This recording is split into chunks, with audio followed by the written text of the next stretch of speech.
You, John Fitzgerald Kennedy, do solemnly swear. I, John Fitzgerald Kennedy, do solemnly swear. That you will faithfully execute the office of President of the United States. That I will faithfully execute the office of President of the United States. And will, to the best of your ability. And will, to the best of my ability. Preserve, protect, and defend the Constitution of the United States. Preserve, protect, and defend the Constitution of the United States. So help you God. So help me God.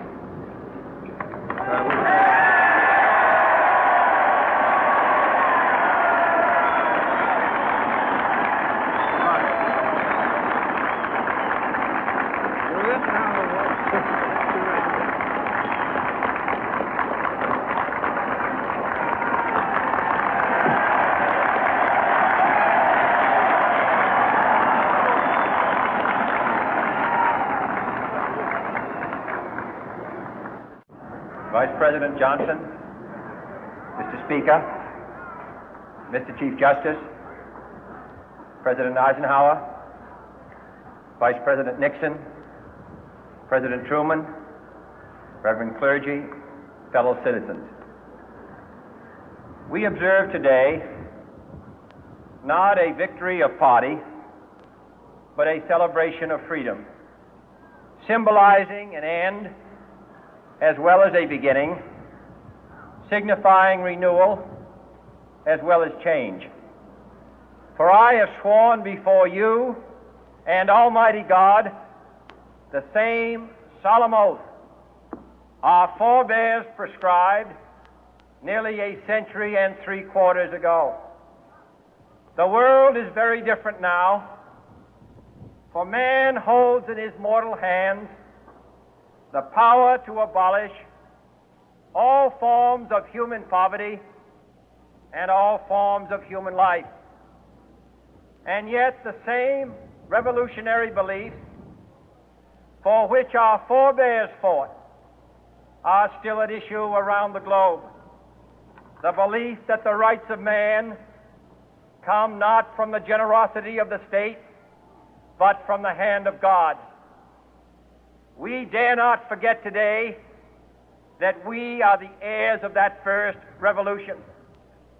Let the word go forth from this time and place to friend and foe alike that the torch has been passed to a new generation of Americans born in this century, tempered by war, disciplined by a hard and bitter peace, proud of our ancient heritage, and unwilling to witness or permit the slow undoing of those human rights to which this nation has always been committed and to which we are committed today at home and around the world.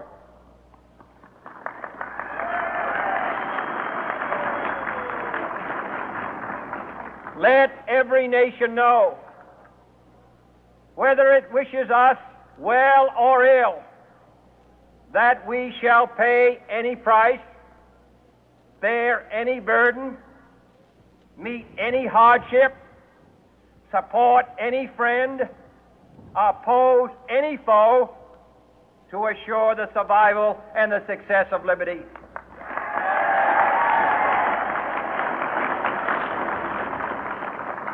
This much we pledge and more. To those old allies whose cultural and spiritual origins we share, we pledge the loyalty of faithful friends. United, there is little we cannot do in a host of cooperative ventures.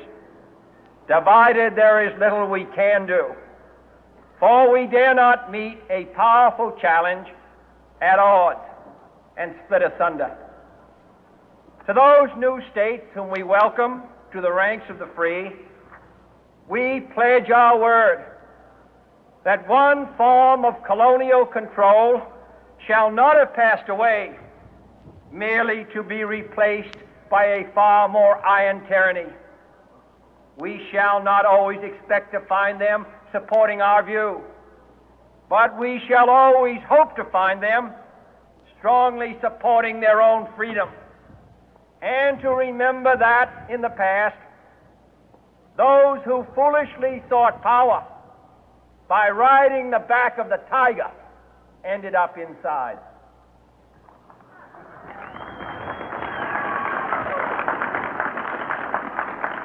To those people in the huts and villages of half the globe struggling to break the bonds of mass misery, we pledge our best efforts to help them help themselves for whatever period is required, not because the communists may be doing it, not because we seek their votes, but because it is right. If a free society cannot help the many who are poor, it cannot save the few who are rich.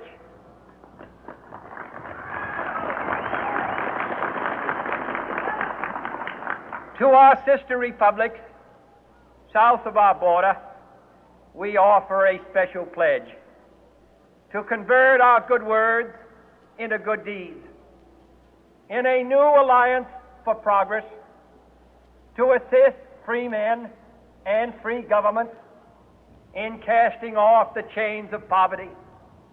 But this peaceful revolution of hope cannot become the prey of hostile powers.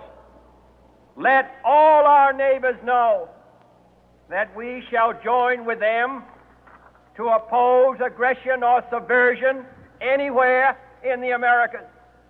And let every other power know that this hemisphere intends to remain the master of its own house.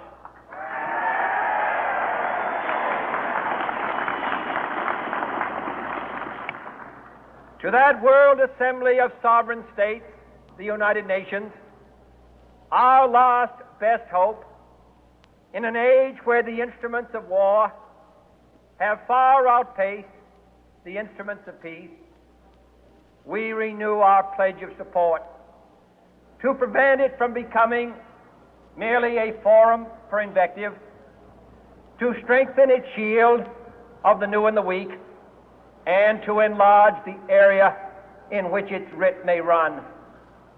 Finally, to those nations who would make themselves our adversary, we offer not a pledge, but a request that both sides begin anew the quest for peace. Before the dark powers of destruction, unleashed by science, engulf all humanity in planned or accidental self-destruction, we dare not tempt them with weakness, for only when our arms are sufficient beyond doubt can we be certain beyond doubt that they will never be employed. But neither can two great and powerful groups of nations take comfort from our present course, both sides overburdened by the cost of modern weapons, both rightly alarmed by the steady spread of the deadly atom, yet both racing to alter that uncertain balance of terror that stays the hand of mankind's final war. So let us begin anew, remembering on both sides that civility is not a sign of weakness, and sincerity is always subject to proof. Let us never negotiate out of fear, but let us never fear to negotiate.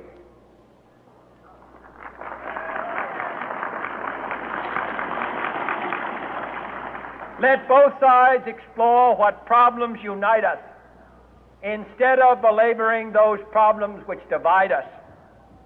Let both sides, for the first time, formulate serious and precise proposals for the inspection and control of arms, and bring the absolute power to destroy other nations under the absolute control of all nations.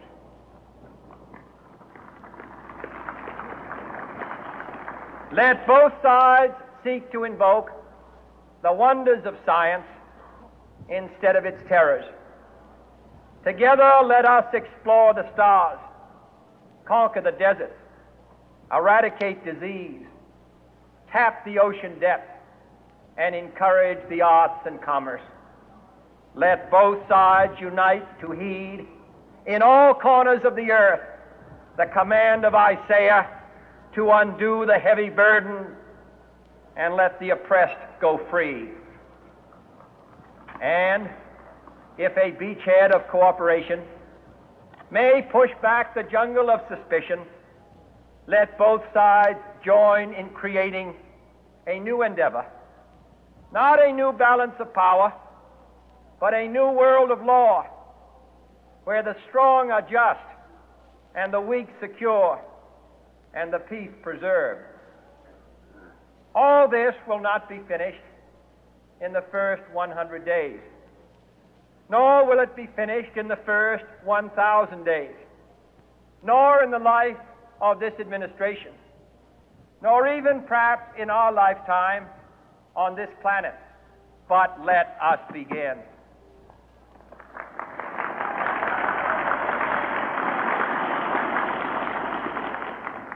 In your hands, my fellow citizens, more than mine, will rest the final success or failure of our course.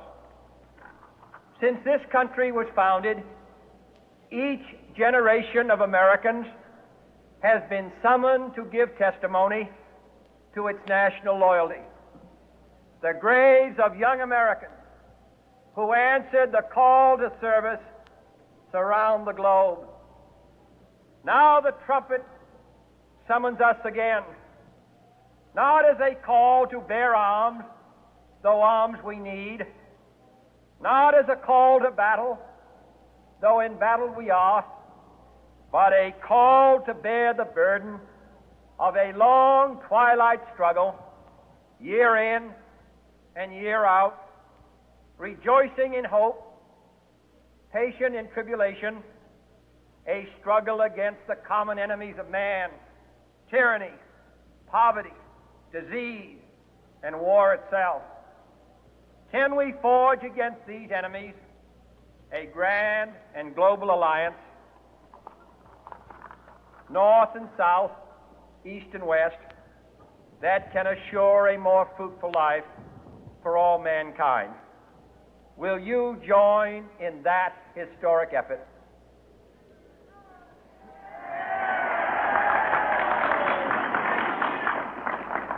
In the long history of the world, only a few generations have been granted the role of defending freedom in its hour of maximum danger. I do not shrink from this responsibility. I welcome it.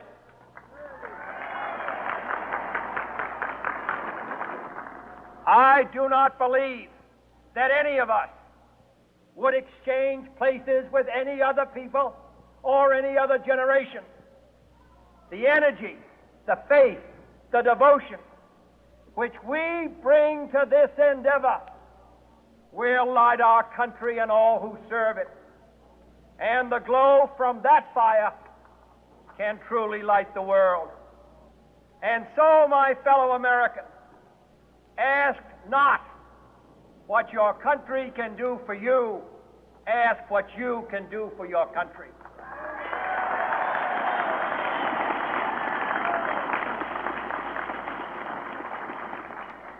My fellow citizens of the world, ask not what America will do for you, but what together we can do for the freedom of man.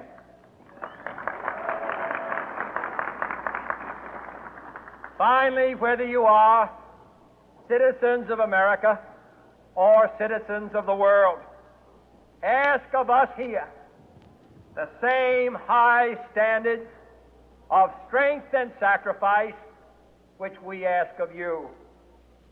With a good conscience, our only sure reward, with history the final judge of our deeds, let us go forth to lead the land we love, asking His blessing and His help, but knowing that here on earth God's work must truly be our own.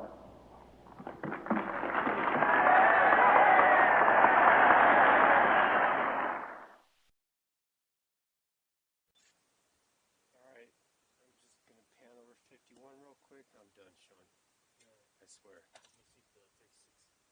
Oh, yep. 10, 2. Well, Sean, let it go a little bit longer, please. Yeah. Just how long has it been going? Like 15. 15 minutes? Are you sure? Then stop it. Yeah. Stop it.